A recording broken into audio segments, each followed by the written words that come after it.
Okay, we are rolling. We're on lecture 3. We're going to start a 3-lecture series talking about sorting.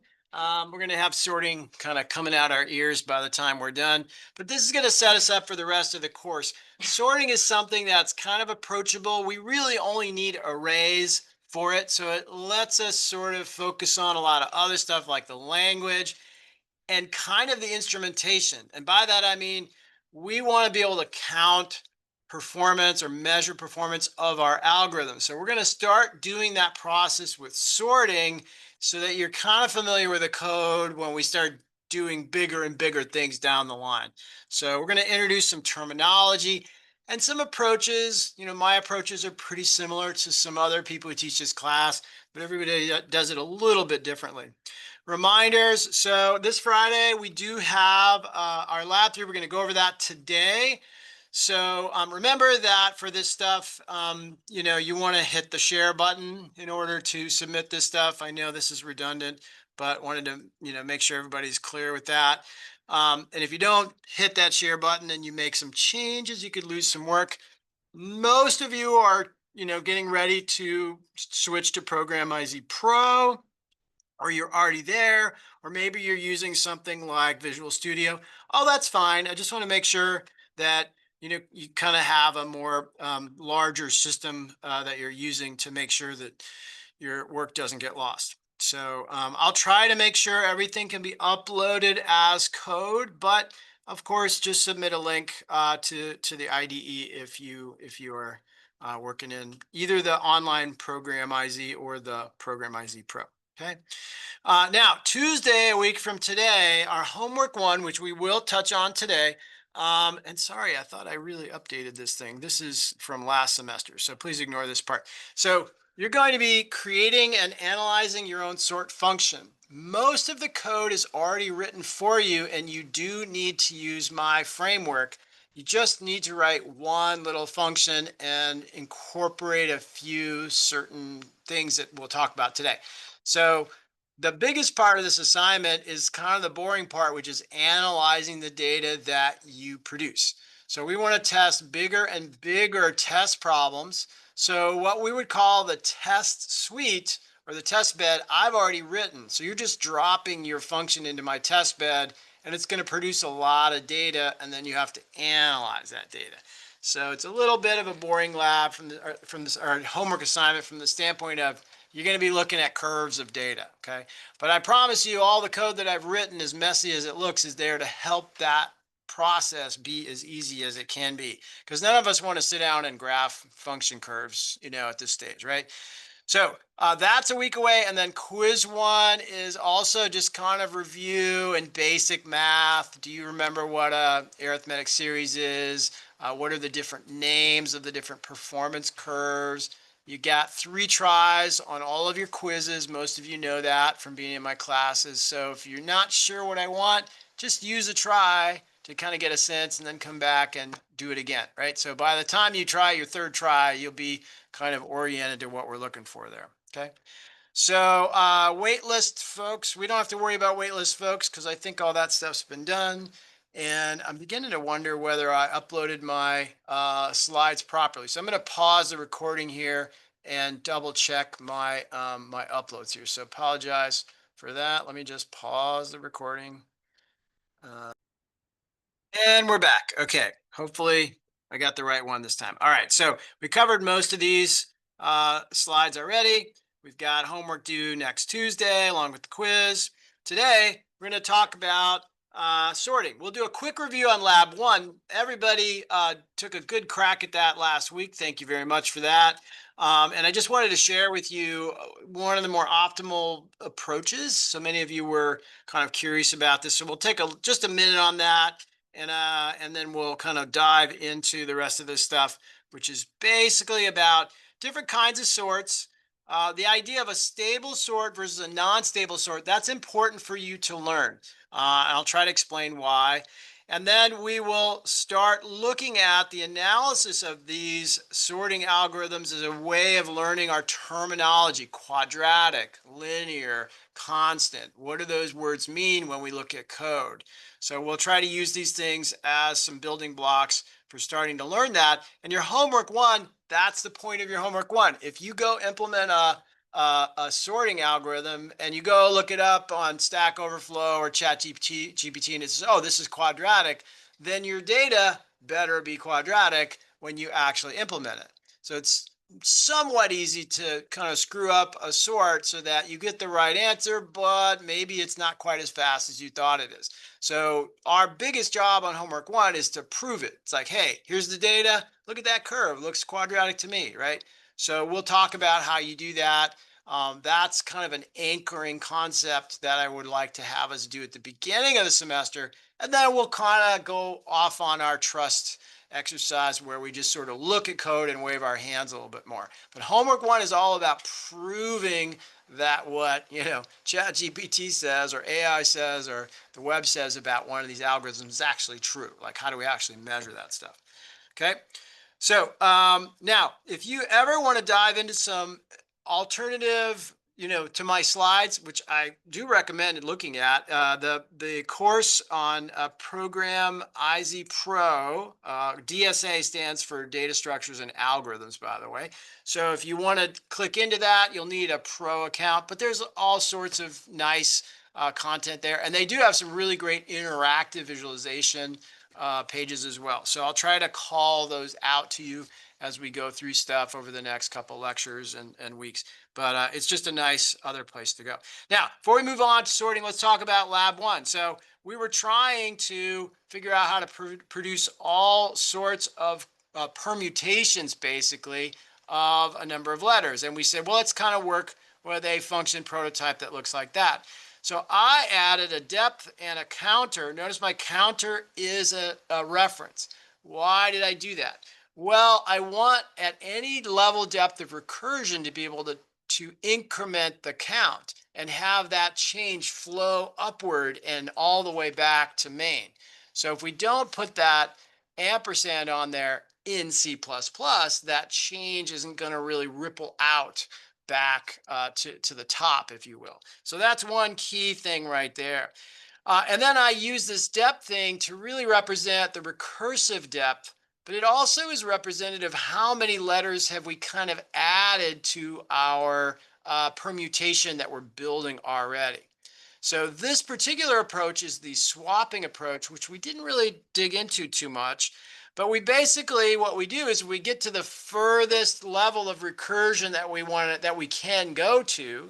In other words, the last position of our array is at size -1. Then we print out the array. So that's our base case for recursion, assuming that the array has already been permuted in some way to represent one of our factorial n factorial permutations. Otherwise, we are going to slowly move forward from position K, right? That's the depth. This is like taking on the rest of the permutation. We've already arranged the left half of the letters array more or less up through position depth. And now we're going to work on the rest of it recursively. So in a swap approach, all we really have to do is swap the letters at the position K with the letters at position depth, perform a recursive step, right? And then unswap those things. So this is the part that's a little bit hard to visualize. So let me just kind of help you out there in the beginning. So if I said, hey, I have ABC and my depth, my size is 3. Sorry, my letters are a little bit shifted there. My depth is initially 0 and my count is 0, okay? So I'm starting out over here with ABC, but what I really want to do is swap each of these letters into the first position. So the first recursive step, I'm swapping A with A, which is kind of silly because it really doesn't, it's unnecessary. But let's just, for simplifying the code, let's just assume that we're going to swap A with A. And now we can go down and we're done with A. So now we recursively are going to process B and C in the same way. We want to swap the B with the B. And then later on, after we've swapped the B with the B, we want to back up and then swap the C with the B, okay? Or the B with the C. So we're essentially drilling down and swapping and then unswapping on the unwind. So this is the important part that many of you maybe get about recursion, but it's easy to forget. When we're done going all the way into the basement and we unwind, we have an opportunity to put things back the way we found them so that the next time we loop around, we are swapping from that particular thing that we started with, in this case, ABC.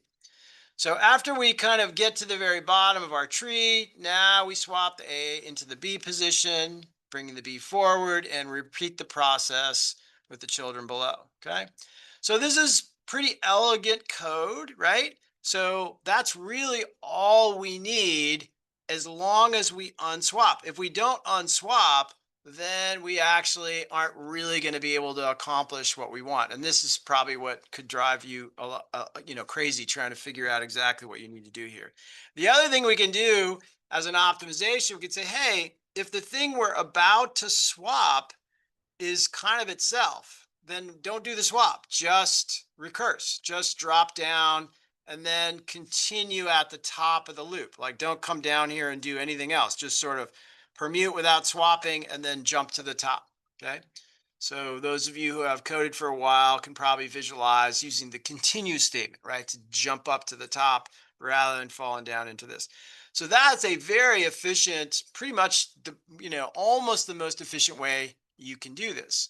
And there are little things you can do to maybe make it a little bit faster, but there's not much a faster algorithm for doing this. And it is faster than doing that construction technique we talked about last time, okay?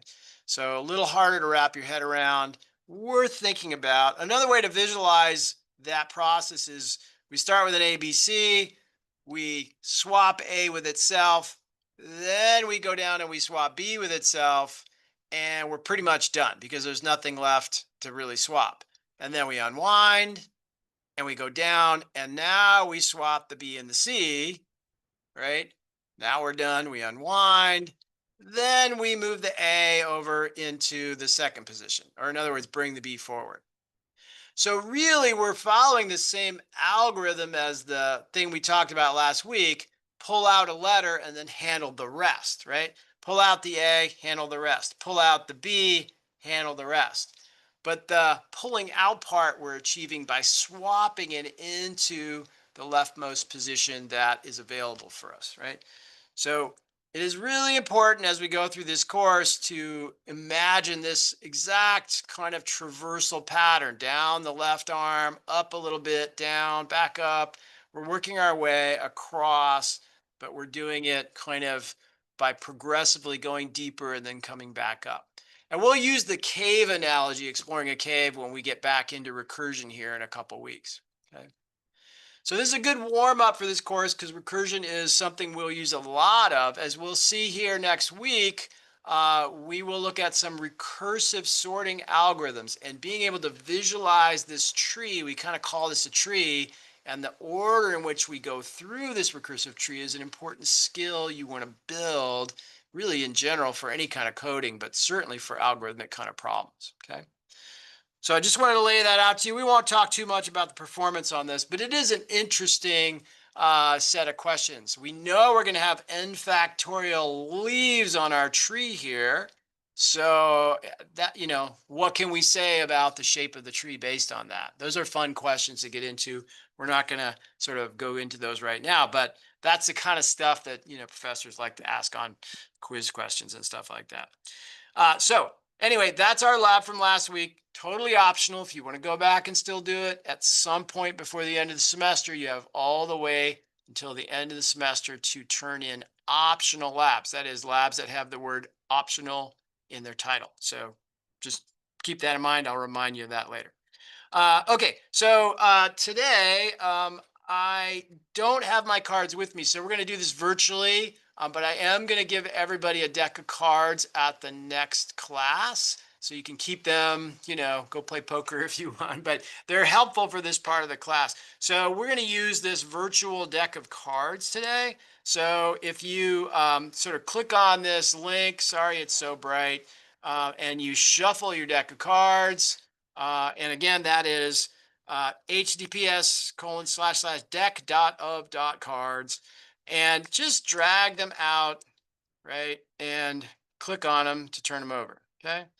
Just get used to the interface on that. You can order these. Usually I got to throw the jokers out, but it's pretty straightforward and self-explanatory. We'll use this for today to just get a sense of how you would do these sorts physically before we put them in code. Okay.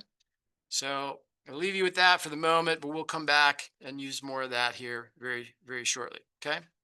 So recent history of sorting. Sorting started probably way before anybody even, got out of the Stone Age, right? People fighting over who gets the bigger fish, right?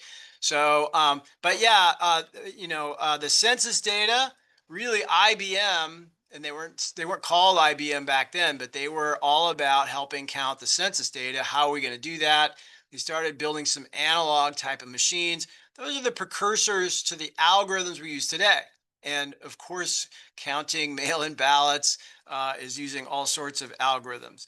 So, but that stuff started getting formalized in the last 50 to 75 years when programming machines after World War II, really, which was really the driving force behind developing computers, was how to crack the encryption codes from the warring parties, right? So that's really what created the need for computers, and so did the need for algorithms. So that's how we got started. So a lot of famous people got to have their algorithms named after them, but a lot of other algorithms are just named for how they work. So it's kind of confusing when we refer to a particular kind of a sort as a shell sort. For example, it's named after somebody named Shell, right? Which is different than bubble sort, as we'll see, which is named after the process we use for sorting. So the names of algorithms themselves can create a lot of confusion. So I'll try to help you avoid some of that. So we're going to look at bubble sort, insertion sort, and selection sort, which are three techniques, followed by shell sort, and then another one called shuffle sort, which is really just about how to randomize things. Believe it or not, it's like an unsort, but it's a specific kind of sort.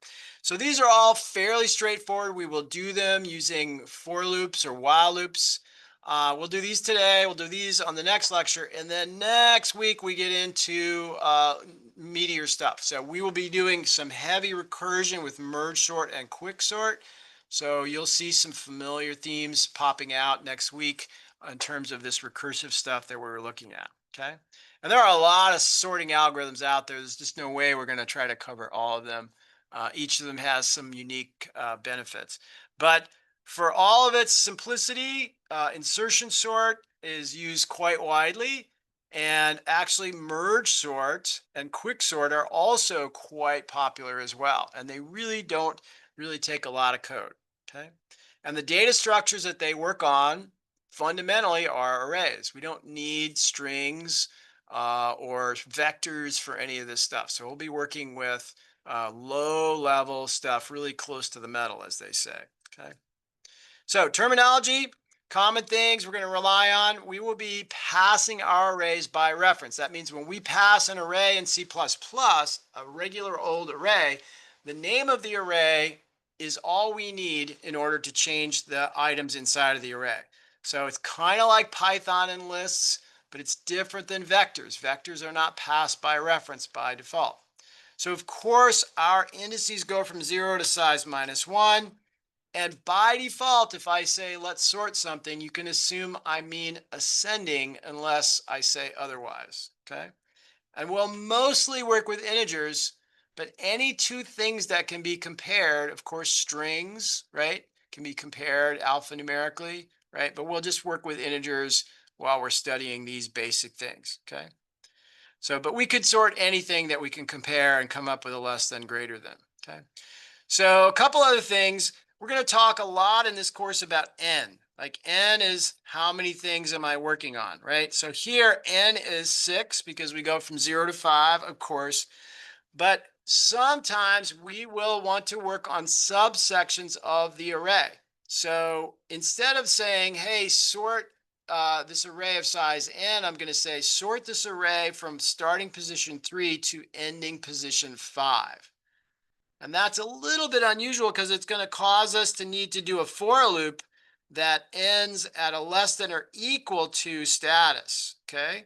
So usually we could loop while we're less than n, but in these cases, we may be looping while we're less than or equal to the ending value because we want to include that final ending value. Okay. So just a little heads up on that. We get some nasty bugs, unfortunately, from time to time because we're off by one. And of course, many of you know C++ is not going to tell you if you go off the end of the array. It is just going to give you garbage data. So, or it will maybe eventually crash. So those are a little trickier things. Okay. So that's one thing. And then, so if we wanted to do a print subarray, for example, one way to write a function to do that, of course, is just like this. Pass in the array, pass in the start, pass in the end, and print out inclusive of the start and the end. Okay. So something like that we'll see pretty often, especially next week when we're working in subarrays. Okay. And our main section, as I think most of you know, all we got to do is pass in the X and the starting position and the ending position, 0 through position 9. 0 through 9 is 10 things, okay? So hopefully we can all avoid that. I still get it wrong every once in a while. And note the less than or equal to there, okay? I know it seems trivial, but man, it really creates some nasty bugs, okay, when it does happen. Okay, so that's one example of how we could do a print array. Also, a handy function we're going to use is array swap. Pass in the array, pass in the two positions, do the swap. Okay, so this is good for swapping integer arrays. Obviously, I cannot pass a floating array in there. I got to write a separate function, but we're going to mostly be working with these integers. So I think you'll find that to be fairly straightforward. Okay,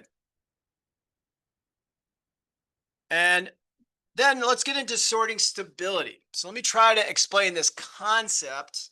Has anyone ever tried to sort data like from a spreadsheet that's got multiple columns? You're like, hey, I need to sort this spreadsheet by column 1, and then by column 2, and then by column 3. But kind of somehow it gets screwed up. Like it's good at first in column 1, but then you sort column 2 and it messes up column 1. That's the sorting stability problem.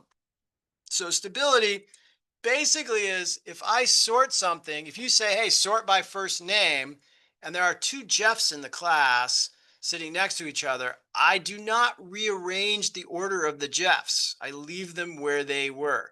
That's the definition of sorting stability.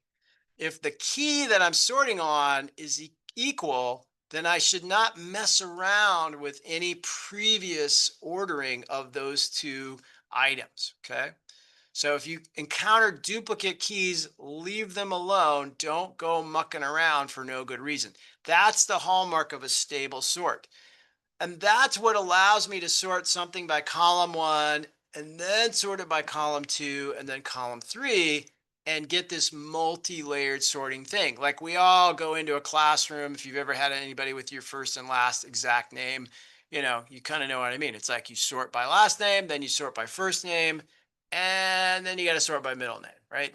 So we want to have stable sorts, especially when we know we're going to be sorting by multiple criteria, okay? Which is not always the case. But let's take a look at a case here where we use color as a criteria and the numerical value as another criteria.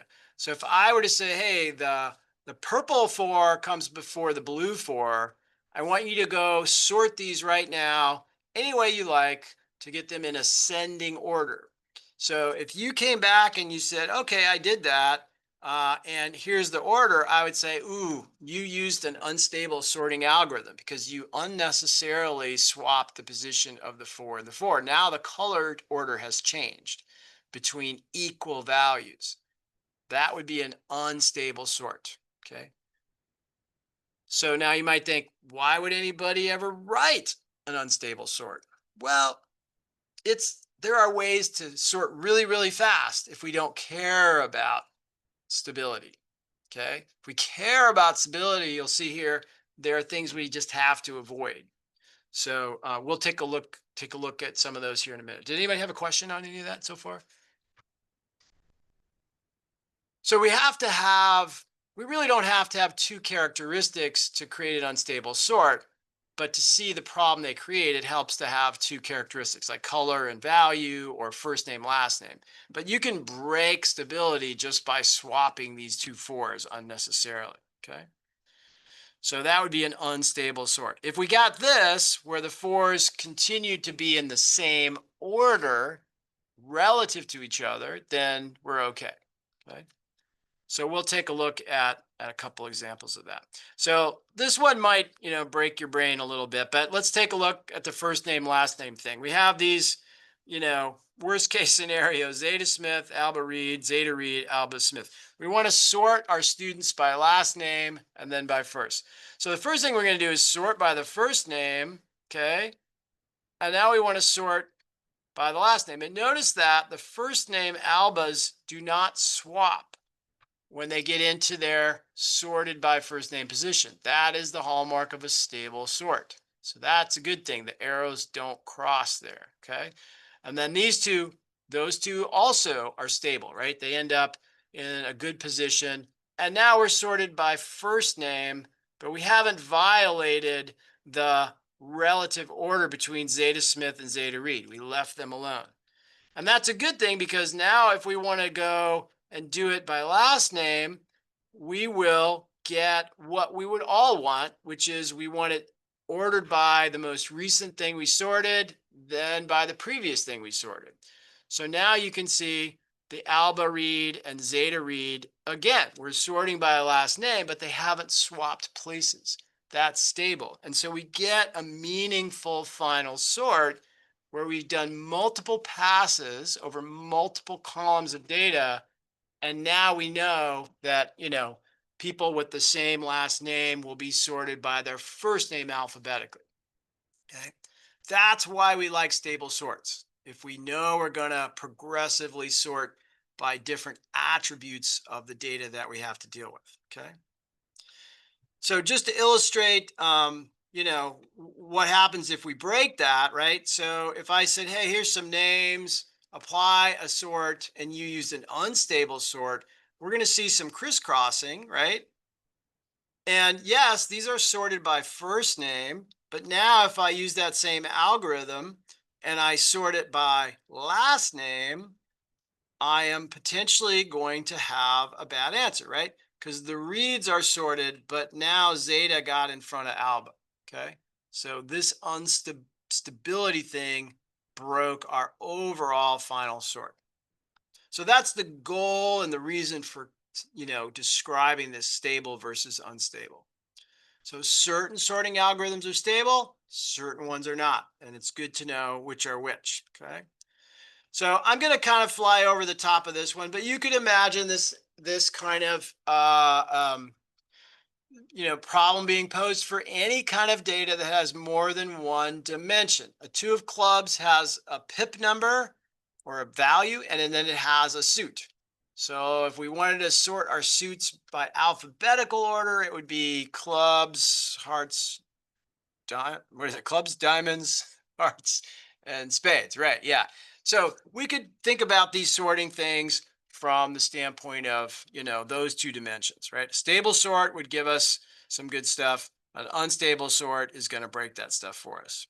Okay. I think I got some wrap around here or something. So sorry, this slide is not probably my favorite slide for visualizing all this stuff, but so we'll take a look at the stability and instability of these different sorts here real quick, so you can kind of see, what produces what. Okay. But I kind of think this slide here probably is a little one too far. You can kind of see this is my original data, and this is what I get sorted down below. Okay. Stable or unstable. Okay. Okay, so let's just try this real quick while we're here. So deal out 4 cards, okay, and then sort them in ascending order, okay. Let's see, let me get myself into there we go. Okay, so here's some cards. Shuffle the deck. 4 cards out here, like so. Okay, flip these over. Okay, and if you don't have any duplicates, just keep going till you do. Okay, so here, so if I'm going to sort by numbers, notice I have 2 different 9s here. So as long as these two don't switch relative to each other, this is perfectly legal. This, this, this, this, and this. That's a stable sort, okay? So, because 9 was on the left, 9 of spades is on the left, and diamonds on the right. That's stable, okay? If I had done it the other way, that would have been an indication of an unstable sort. Why did I do that, right? And we'll see here in a second. Depends on how you write the code, okay? So if that idea wasn't sinking in for you, that's a good way to kind of verify it. So here are the sorts we're going to look at. Bubble sort is stable. Insertion sort is stable. We will see that selection sort is not. We will probably not see that today. Shell sort is not. Shuffle sort is not. It's a randomization sort. Merge sort is, which we will talk about next week, and quick sort is not. Okay. So for those of you who have used sorting libraries before from Java or Python or C++, you might ask yourself, is that sort stable? Doesn't really tell you on the surface of it. You kind of got to go research it or ask AI. It's like, hey, what is the Java, vanilla sort algorithm stable or not? What's it based on, right? Those are important questions you'll want to know if you're actually planning on using them to solve a large problem. Okay. Okay, so let's talk briefly about best and worst case. So if I am sorting this in ascending order, right? The best case scenario there, well, if I'm trying to sort anything by ascending order, that's my best case scenario to start with, right? So if somebody gives me that data, I just got to scan my eyes across that quickly and go, hey, work done. It's in order, right? That's a pretty cheap thing to do, okay? In code, it is not free. We still need to verify those are in ascending order, but we can do it pretty quickly, okay? Worst case would be maybe we gotta flip it backwards. That seems like a lot of work, okay? Seems like somebody's just messing with you when they ask you to do that. What's the average case? When we ask about the average case, the only way to really know about that is to simulate it or have a lot of actual random real world data. So we don't have real world data here. So we are going to randomize stuff with a random number generator and then run our algorithms on it to see how they do. But a lot of times we got to maybe use a lot of numbers or do a lot of trials and average that out to figure out what the average case is. So very often we'll just sort of wave our hands, but we'll work with random data. We'll say, hey, here's some random numbers with duplicates, sort that. How fast was that for you? And that's an indicator of our average case. But really the average case is kind of hard to know without really doing a lot of hard work to verify it, okay? So maybe there's some randomized data that we would try, okay? So we got to ask ourselves, what is our data set like to start with before we can really have a fair answer of our final performance, okay? Now, a couple things we're going to use to generate this. This would be a ascending order, right? Many people can read that. Here's our worst case, maybe descending order, right? Reversed. And then here's a way of generating random data from 1 to n, okay? So it's not the most random thing in the world, but it's relatively little code and we can, it's good for class. It doesn't work for Vegas, right? Or encryption algorithms, okay? So I would pass in each of these different arrays into your homework one sorting algorithm and say, hey, how did you do with the best case data? How did you do with the worst case data? How did you do with the average data? Okay, and that's one way one thing you'll see in our homework one code when we wind that out there for you, okay? So just want to get you ready for that because you're going to be seeing that around a lot. All right, let's dig into the bubble sort code. We'll go pretty quickly, and I'll tell you right off the bat, not too many people want to see you writing a bubble sort algorithm. It's the most intuitive one, but it's really pretty bad, really, overall. So it's the most basic one, and the idea, it's pretty intuitive if you think about it. If I compare the 4 and the 9 and say, are they in ascending order? Yes, okay. Well, now I'm going to compare the 9 and the 8 and the 9, the 9 and the 10. I'm basically going to sweep across neighbor by neighbor and just swap or bubble the largest one out to the end. So if we do that, comparing pair by pair by pair, right, you're going to essentially find the biggest thing and shove it out to the last position. And now you're technically done with the last position, but we're not sorted. We just essentially found a way to find the biggest thing and move it all the way out to the end. Then we got to do it again. Okay, so we do it again, go pair by pair by pair by pair, and technically we don't have to go all the way to the end anymore, because we know on the first time we did it, we took care of that last position. So you can kind of see the pattern. We're going to sweep across less and less every time until we basically get everything sorted. And so this little animation is one way of visualizing that. So you'll kind of see the comparison in green. And if there's a swap, it means it needed to swap. And so the 44 keeps moving to the right, but it stops at some point when we pick up something bigger. So it's not like we're just moving the biggest one out. We are kind of semi-ordering things the first time and moving the bigger stuff slowly toward the right. But we got to keep doing more passes. So if I have n things, a naive implementation of this would be n passes. So n times n is n squared. So that is why we would call this a quadratic algorithm. It is, if you have n things and you're going to do n passes, you're going to essentially be doing n comparisons. So it's quadratic in terms of the number of comparisons, not necessarily the number of swaps. Okay, so let me highlight that point. When somebody says, hey, what's the performance of the bubble sort in an interview, you'll say comparisons or swaps. That's a valid response, right? Because we're measuring two different things. One of them could be linear, the other one could be quadratic, right? So it depends on what they want to know. Now you could say, measure the amount of time. Okay, well then that's different. That's an overall assessment. But we can zoom in and say, well, what is the cost of doing the swaps for this algorithm as opposed to the compares? So those are two key things that we tend to want to quantify. Okay, so here's just another way of visualizing that. I don't want to overplay this because the bubble sort, although it's nice to look at in code, it's not the sort you should implement if your boss says, hey, could you write a quick sort from scratch, right? We want to actually do something else. Okay, now I did mention that we really should not be changing that thing at the very end. There's no point in comparing the 9 and the 10 if we already put the 10 in position a long time ago. So when we look at our code at first, we'll start with a simple version, but we really need to figure out how to shorten up that inner loop so that we're not wasting time comparing two things that are already in their final position, okay? So for the sake of time, because I got started a little late, I'm going to skip over this one. But I do expect everyone to have kind of a working muscle memory for how to do a bubble sort, okay? So you might, actually, just to be fair, I should probably do this. Let's just do this real quick. I'll do a real small one, right? So I know these things are simple, but every time I take shortcuts, I feel like I'm shortcutting you. So, okay, so first swap. Okay. Oh, I forgot to shuffle my deck.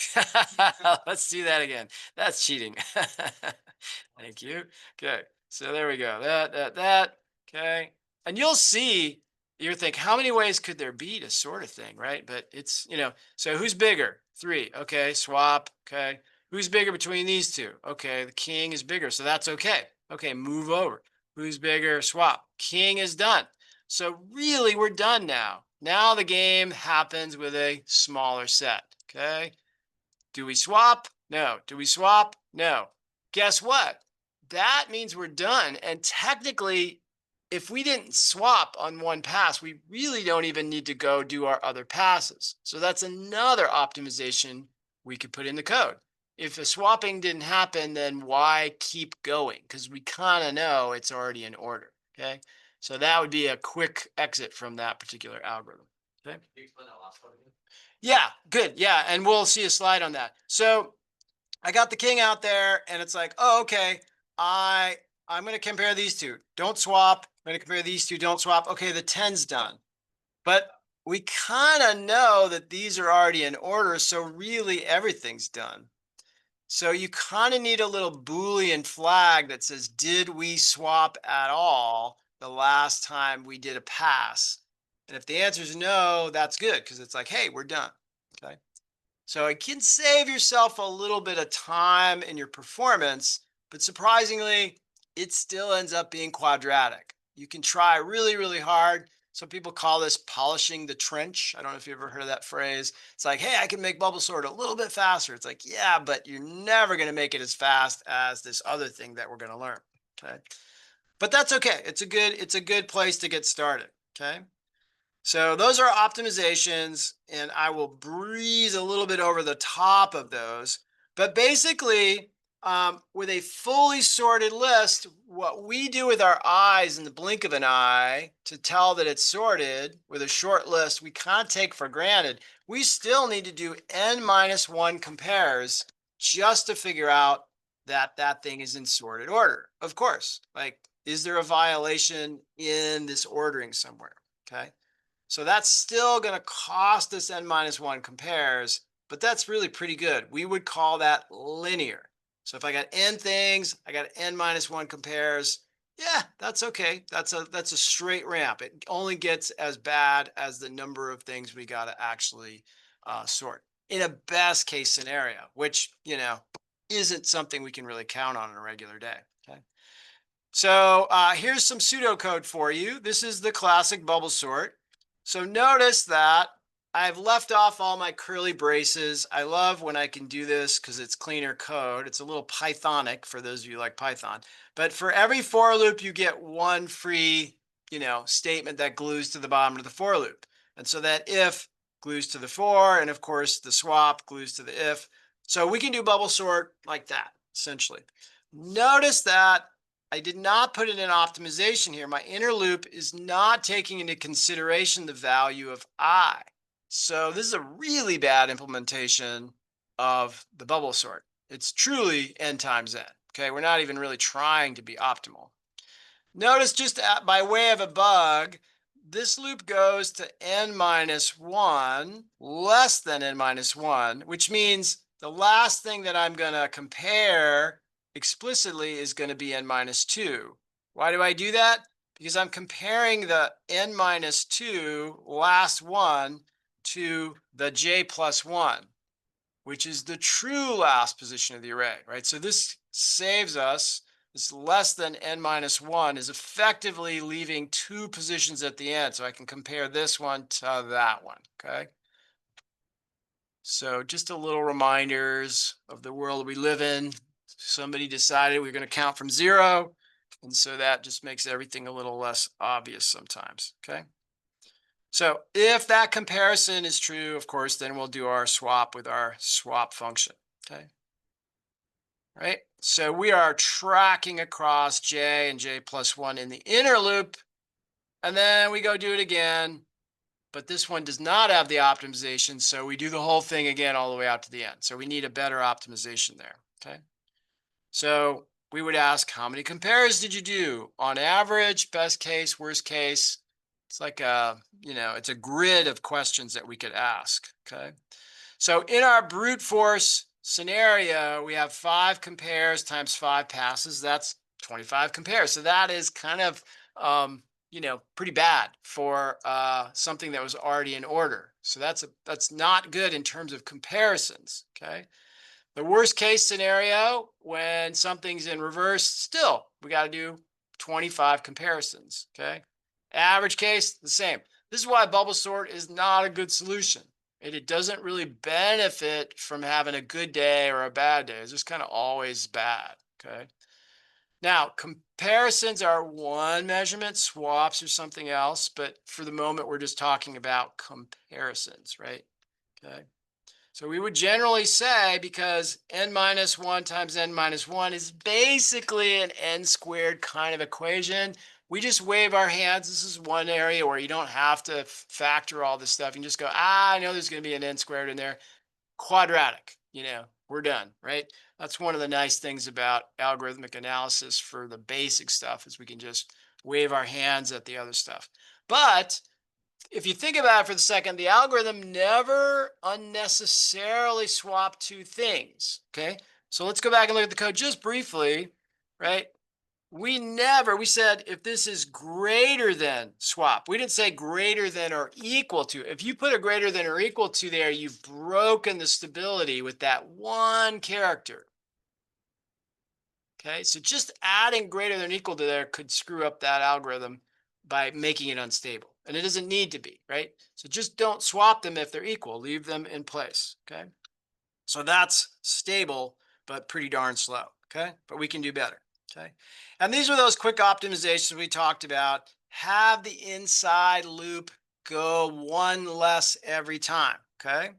So that's this, right? Don't go all the way to the end, just kind of back up a little bit, right? On the next time around. So the next couple of slides is just, really laying this out. So this is the first pass. And then the second pass, we don't go all the way to the end, right? And then there's the third pass. So we kind of talked about all this, but let's take a look again for the sake of time. I'm going to breeze over this a little bit and show you this optimization, but you're more than welcome to jump in the code and look at how we would do that. But let's take a look at the solution here, okay? So notice that I have subtracted the value of I from the inner loop. Okay, so what am I doing? As I grows bigger in the direction of 1, this gets smaller, okay? So this is a standard trick. We subtract I from the end condition of the inner loop so that the inner loop doesn't go further and further. It goes less and less every time the outer loop clicks forward, okay? So that's really all we need to get that first optimization in there, okay? Just shorten up that inner loop. Now, if I did the math on this, I still have a quadratic cost, okay, on the comparisons. Because even though the inner loop is getting smaller and smaller and smaller, as we will see, that's an arithmetic series. And if we apply the arithmetic series plug and chug equation, it's a quadratic equation. So while it's better, it's still quadratic. And we are looking for much, much better than quadratic, okay? But at least it's stable, okay? So reducing that inner thing, there's our arithmetic series. If anybody wants to really, run the calculation on that. But if we really did it, we get n minus 1 times n over 2, which factors out to be n squared in one of those terms, okay? So we can, test this all day. We're still going to essentially get quadratic results. Now, I'll just tell you about optimization 2. Basically, like I said, if we get to a point where we don't ever swap, we just break out of the whole sorting process, okay? So that's going to be our optimization. So let me see if I can get us to some pseudocode on that real quick.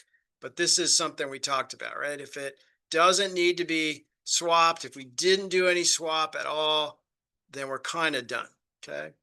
And I think actually that code might be hidden away in this link. Let me just take a look over here real quick and see. And we'll kind of push on to our second sorting algorithm. By the way, some of you know this, but if the code doesn't show up the first time and you see that X there, just give it a moment. You're still on the right link, so you might just need to refresh it. And if it doesn't come up, that means it hasn't been accessed in a while. Here we go. So here's our swap count, our compare count. Done, right? I won't take you through all that. Did swap, so there's that Boolean, right? So if did swap becomes true, right, we don't want to keep going. We want to break out of the loop, okay? So if we did not swap, we're still in the inner loop here, or in the outer loop rather, then we'll break out, okay? So that's the final optimization for our bubble sort, okay? So here's just, again, what that looks like, but we're not going to dwell too long on this, but the code is interesting. Now, why do we care about the arithmetic series? Because many algorithms have this inner shrinking loop. So how are we supposed to know what that means when we see that? An outer loop and an inner loop that shrinks by 1 every time. We see it over and over and over again. Well, the arithmetic series is just a very handy way of quickly calculating some cost on the inside of that inner loop. Otherwise, we could, we got to actually do what we're doing in homework one is like put some instruments in our code to actually do that counting. But we can do a little bit of math and know that it's going to be n times n minus 1 over 2. Story done. Okay. So with optimizations, even with optimizations, we're still, for our comparisons, are at n times n minus 1 over 2. Even with the optimizations, it's still pretty close to that same kind of cost. Okay. So not great. Okay. So linear for compares, quadratic because of the n squared term, and quadratic for even an average case situation. Okay. But it's stable. So there is a little happy ending there. Okay. So remember our terminology, right? So that is kind of less mysterious than you would think. If you can kind of get to know 6 names and 6 curves, you know pretty much everything you need to know for basic algorithm analysis. You never have to walk into a job interview and feel nervous and be like, I know all those things, right? I mean, I'm oversimplifying a little bit, but we saw this before. So let me bring up our Desmos here, right? So here are all those curves. Once again, these are quadratic. Notice n times n minus 1 just factored out over there. So that red one there is not much better than n times n. So that arithmetic series kind of produces this one, which is a little shallower than the blue one, but not by much, right? So if we compare that to something like an n log n, we'll talk about that, or even something that's linear with a fixed slope, or linear with a fixed slope, right? These guys don't even compare. So that's why we say, hey, we're polishing the trench. Bubble sort is not going to get us where we need to be, okay? But it's good to know those names and how those names are kind of figured out. Like, how did you know that was quadratic? Oh, well, that's how. We look at those double loops and do a little quick math to know we got an n squared term. Okay, so let me pause there, see if anybody has any questions before we push ahead to the next sorting algorithm. Okay, all right. And I know the code on this stuff is relatively basic, but we're mostly introducing terminology, okay? And the idea of as n gets bigger to the right, what happens to our compares or what happens to our swaps? It really depends on what the question is, okay?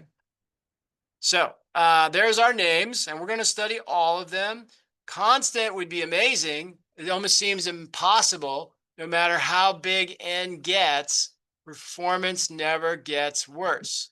We are going to see that there are algorithms, not sorting algorithms, but searching algorithms that are constant in time on average, which sounds impossible, but it actually exists.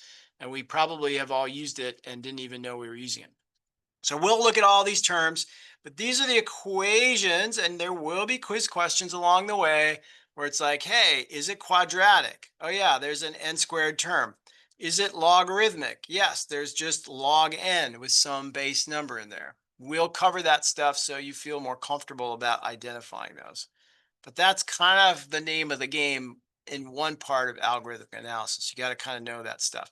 And again, remember from our last lecture, you're going to see the log base too, because those are the algorithms that are dividing and conquering.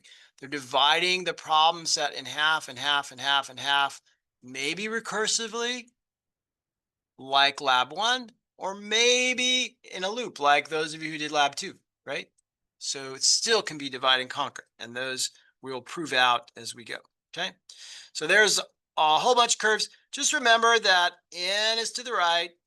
Whatever we're measuring, swaps, comparisons, or time is on the vertical axis usually, okay?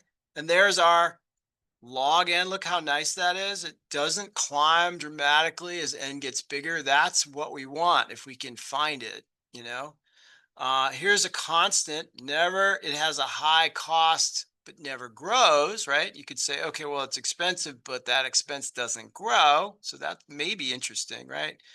And then here's our kind of quadratic stuff, bubble sort and all that. It's kind of messy, but This is what homework 1 is about. When you write your whatever you write, show me or prove to me or describe to me why you think it's quadratic based on the data, not because we saw it on the internet somewhere. Okay. A little tedious, but I'll only ask you to do it once. So hopefully, 5 years from now, you'll know what we were all talking about. Okay. If we wanted to count the swaps explicitly or count the comparisons, how would we do that in code without making a mess out of our code? There are pretty much standard ways to do that, and we will follow that, right? So we could create little variables and increment those variables in the middle of our algorithm. It's just very messy, right? So, but for homework 1, we want to empirically measure those things and then graph them and go, oh yeah, that's quadratic, or whatever it is you decided to do. So we're going to use 2 functions that I wrote called ARR swap and compare, or probably ARR compare. Or just compare. So let's take a look at the code for that. You don't have to write this. It'll be in your homework 1. There's our compare function. Somebody gives me 2 values. I return a 0, a -1, or a 1. So 1 means A is greater than B. -1, A is less than B. 0 means they're equal. Okay? Why kind of create that confusion? Well, it allows us to have an opportunity to tick off a little counter, a global value or static or something that we can come back to later at the end of a million sorting examples and see how many we did. Okay. So there's our comparison. Compare not 0 and 1. Don't make that mistake. It's ugly. Compare array position 0, array position 1. Okay. Or K and J or whatever it is. Okay. Sometimes we forget the array part. We want to compare the values at those positions. And if it's equivalent to 1, that means this value is, of course, bigger than that. Okay. So that's the game we're going to play anytime we want to compare 2 array values, because that's the cost we want to measure. Okay. So a little bit of indirection in your code. So similarly, if we want to swap 2 things in an array, we're going to do it this way. Give me the array, give me the 2 positions, I'll do the swap, and I will increment a counter so that at the end of everything, we can just say, how many, for n things, how many swaps did your algorithm take? Okay. So it's really an interesting way to kind of prove the theory. And I call it ARR swap because there's another swap function out there and you don't want to use the wrong one. Okay. You might be okay, but you won't get the counter. Your count will be 0, and then it won't work very well. Okay. So maybe stay with ARR swap, or just make sure you don't have that other one. Okay. So for our bubble sort, we would do this. If compare A of J and A R of J plus 1 is equivalent to 1, that means the thing at position J is greater than the thing at position J plus 1. Okay. And we do the ARR swap. And now our counters are doing the work for us in the background. Okay. Notice we don't care really about these kinds of comparisons. I know a lot of people are like, do I need to do the compare for that too? No, we're counting the comparisons of array positions. That's kind of the standard thing. The rest of this is just kind of, we just wave our hands at that. Okay. So that's our bubble sort. And there's a couple other things like, hey, did you get it right? So when you turn in homework 1, I'm going to run your array through this isAscending function. And if any 2 values are out of order, then I'm going to return false. Otherwise, I'll return true. Okay. So again, these things are already written for you. You don't need to worry about them. So if I see something like this, if not isAscending some array of values with n, then print, oops, you got a problem. Okay. You'll see it before I do. You'll notice that you've accidentally mangled some data or something. So if not this week, next week. So let's dig into our homework 1. You can use any sort you want. Fancy, not fancy, stuff we covered, something we not covered, has to fit inside of the function prototype I've set up for you. Okay. So you're going to write a MySort function. Okay. You're going to use those instruments that are provided for you. Please and thank you. So we produce some good data, and that will be due next Tuesday night. So the sorting part you got the code, right? Bubble sort is there. We'll cover insertion sort here real quick, but you're kind of ready to go. And you'll submit a code link and a Google spreadsheet. Okay. This is where things get messy. You've got to make a copy and make it public so I can see it, or share a link so I can see it. Okay. Don't try to give me permission. Just give me the link and I'll show you what you got to put in the spreadsheet. It's not so bad. Okay. And if you want some help, yeah, you have to make this readable by the public, right? Whoever has the link. That's the key. Okay. But I'll remind you. Okay? So that's what we're doing high level. But if you want a hand with this, this program is going to create a CSV file that you can download from your program. So in Program IZ Pro, it's going to create a data file, data.csv. You can download that thing and then just drag and drop it into this CSV plot website, and it's already going to be set up to show you all the curves with the names so you can see your data against all of these standard curves. Okay. You don't have to do this if you like math and you know what you're doing, but this might make it a little bit easier for you.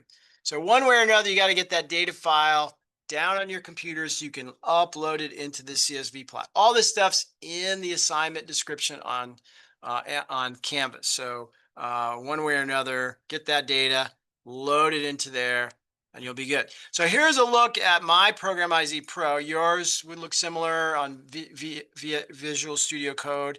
So data.csv has a lot of highly specific CSV stuff for that particular website.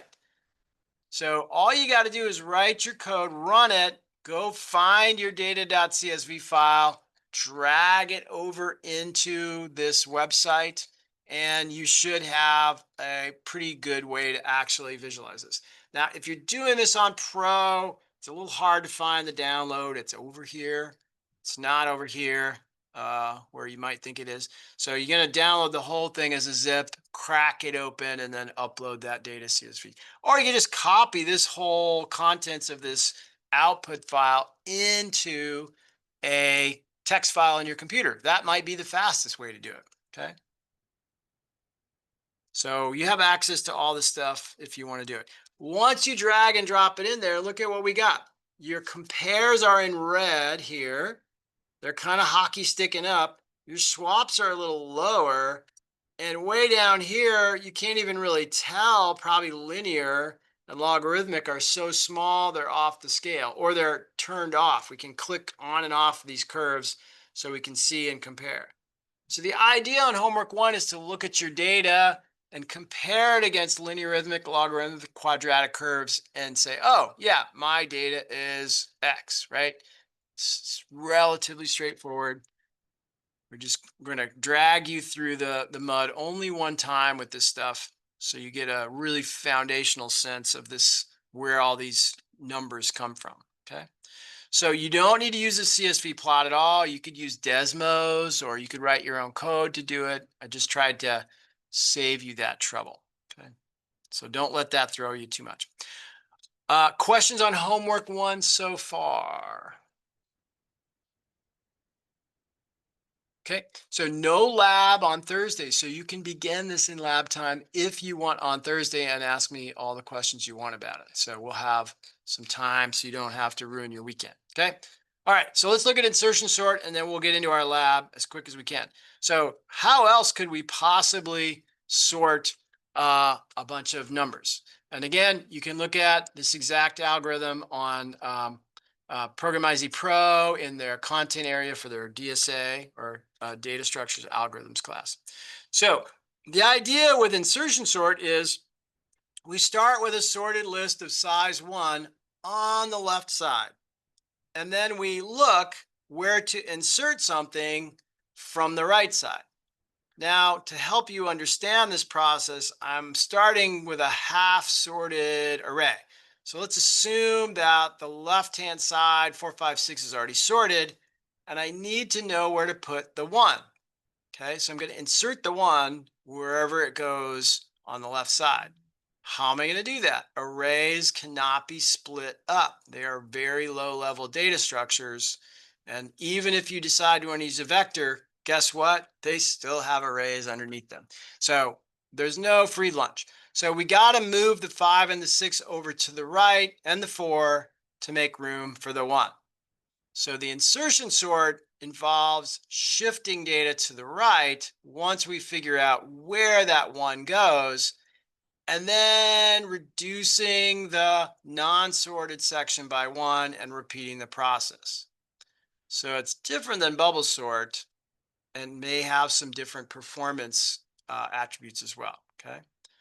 So that's the idea with insertion sort. Okay. So think of starting with just the 4 and figuring out where the 5 goes, right? Okay, the 5 goes after the 4. Okay, that was trivial, right?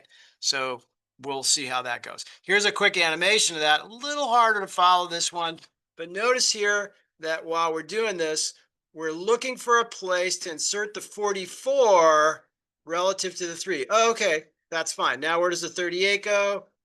Push the 44 over. Okay, what about the 5? That one, we got to push 44, push 38. Okay, found it. Okay. So we're not always going to move everything. It kind of depends on whether things are somewhat inserted order already. Okay. So how would we write this code? So you can kind of envision an outer loop and an inner loop. So we haven't really gotten away from what could be a quadratic experience. Okay. We know the outer loop has to go n times. And the inner loop has something maybe a little bit different, maybe better than n, but not always great. Okay. So that's what we want to do. Okay. So let's go take a look at how we do that. And so again, these are just, if the animation, you need to slow things down. We got a sorted list of size 1 with a 4 in it. Where does the 9 go? Oh, it goes on the right side of the 4. Okay, we're done. Okay, how about the 8? Where does that go? Oh, we got to move the 9 over so that we can fit room for the 8. Do it again.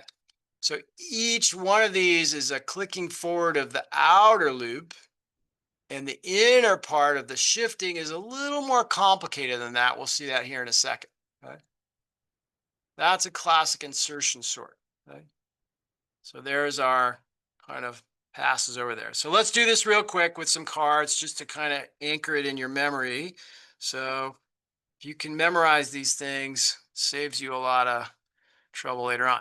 So boop, doop, doop, doop, doop. Okay. I'll throw out the jokers. Okay, so 10 is sorted.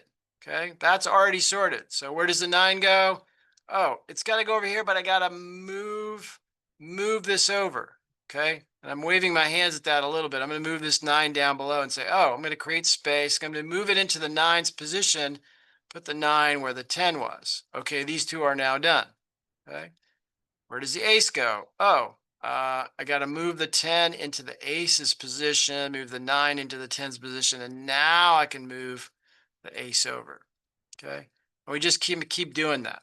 So we're going to need one emergency variable to hold this thing while we're copying things to the right. But we're not swapping. We're just shifting to the right. So that's a fundamental difference. Okay? So let's take a look at the pseudocode for that. There's our array with the n, outer loop. The inner loop is, what is the thing we're trying to insert? The array of position I. And notice that I starts at 1 because 0 is already sorted. Okay. So now we calculate the j to the left of the I minus 1. So that's going to be 0 the first time through, right? 1 minus 1 is 0. So that's what we're checking. So we're going to compare the position j with the value at I. Okay, so the leftmost value to the right value. And we're going to say, hey, is this bigger than that? If it is, and we haven't run out of room yet, then we're going to shift to the right. We're copying stuff to the right and then updating J. This is us shifting those cards to the right until we find the right gap. When we fall out of the while loop, we found our home for the key, okay? So now I just say, oh, okay, array at position J plus 1 gets a copy of the key, and we are done, right? Well, we're not done. We're done with the inner loop, right? Then we go around again as long as we haven't hit N, okay? So we kind of have an inner loop inside of an outer loop. The outer loop is for sure going to go to N. The inner loop kind of depends on the original data. So it's maybe a little less clear, okay?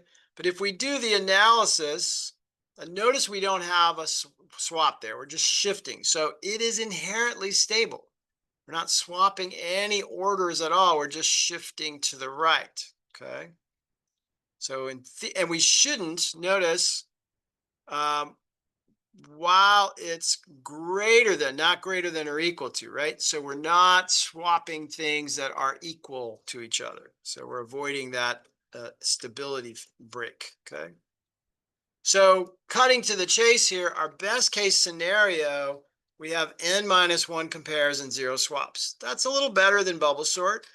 Worst case, still quadratic, N times N minus 1 over 2. That's an N squared term for copies and compares, okay? So I should be consistent. We're not doing any swaps. We're just doing copies, right, in this case. And in the average case, though, we get a little more improvement. You might remember the last one was N times N minus 1 over 2 for the average case. This is N times N minus 1 over 4, but that is still quadratic, okay? It's not really gonna make the world a better place, okay? But it's stable and it's a little better. And the code is really not too bad, okay? So let's take a look at another way of seeing this, and then I'll kind of get you guys into lab here as quick as I can, okay? So here is all of our instrumentation. There's our insertion sort. This one I did a little differently. I was being a little tricky. You know, you can make a while loop out of a for loop. You just skip the first part in C++ and Java, okay? So J is up here, and this is really like saying while J is greater than or equal to 0. And notice I have a break here for my comparison, okay? So I have a slightly different, this is a little older version of this code than I, probably should have, but this is just another form of that pseudocode we saw on the PowerPoint slides a little earlier, okay? But it's okay, it's just not great. It's still quadratic for our comparisons on a typical case, right? And it's stable, but it's still not great. But it's more preferred than bubble sort. If somebody says, write a sort for me. Okay, again, for the sake of time, if I was to ask you, how do I convert that into a descending sort, what would we do? And the answer is actually really very straightforward. I'll, ruin the ending for you. Rather than saying key A not equal to 1, we can say compare not equal to -1. So by just changing the 1 to a -1, remember our comparison returns 0, -1, or 1, we can change the sorting algorithm. So there's really no need to go mucking around with any other part of your code. Just change what it means to compare two things so that you're looking for greater instead of less than. Okay. So that's our descending version of the insertion sort. Okay. And that goes true for a lot of sorting algorithms. You just go attack one part of the algorithm and you change it from an ascending to a descending. Okay. Okay, I don't think we're gonna have time for selection sort, so we're gonna skip over this one. Let's get to lab and get you guys out of here. I'll come back to the selection sort, so bear with me while I drive over the top of this piece here. You can certainly use this for homework 1, but we'll come back to this when we come back next time. But to the lab, if I can get there without making everybody dizzy. There are some Quizlets out there if you need help with your quiz. These are nice to do, so I'll just pop that up there for you. But you can also just use your extra tries on the quiz if you don't have time. But I'll keep adding to our Quizlet practice stuff for the rest of the semester. So it'll be very helpful around midterm time. Okay. And try to figure out which sorts these are by looking at them. That's another great practice for you. If you want, you can kind of just, go to your PowerPoint slide set or the PDFs and do that. Okay. And then there are some pretty cool things over here at TopTool as well. So you can kind of look over there. Definitely over at Program IZ Pro, there's some good material. Okay, lab 3. I love this problem. Just sort 3 values. See who can do it the fastest. Okay, so there's an array with 3 values. I'm not even going to bother saying it has 3 because we're going to assume it has 3. So we want the order to be ascending and try to be exceedingly precise. Like, what is the absolute least amount of code you need to write, or, code comparisons or copying or whatever you got to do to get the answer in the ascending order. Okay. So, however, don't use less than or greater than to compare. Use the comparison function, please. Okay. And use your array swap. So this is a warm up for your homework 1. So those 2 things are just skill building. But the fun part is seeing who can come up with the fastest algorithm. And so we'll compare. We'll put the data up after everybody's done with this lab, probably next week, and go, okay, who did it in the least amount of swaps on the least amount of comparisons? That's what we're measuring, swaps and comparisons. Okay, so that is lab 3. And it's easy to get it going, maybe a little harder to get it super optimal. And you can do it in Program Miz, or you can do it in whatever you like. Okay, so just remember your comparison stuff, right? So that's your compares. And then there are automated test cases in there. You don't have to worry about the section and main if you don't want to, but it's maybe a little trickier code because I have a 2-dimensional array for all my test cases. So try not to let that throw you, but you might find some interesting code in main, but don't worry too much about it. All you got to do is write your function really well, and you should be good to go. Next time, we'll look at selection sort, because we skipped over that, shell sort, shuffle sort, hard to say, counting sort, if we have time. Okay. Thanks, everybody. I will see you on Thursday, and let me know if you have any questions. Okay. Have a good week.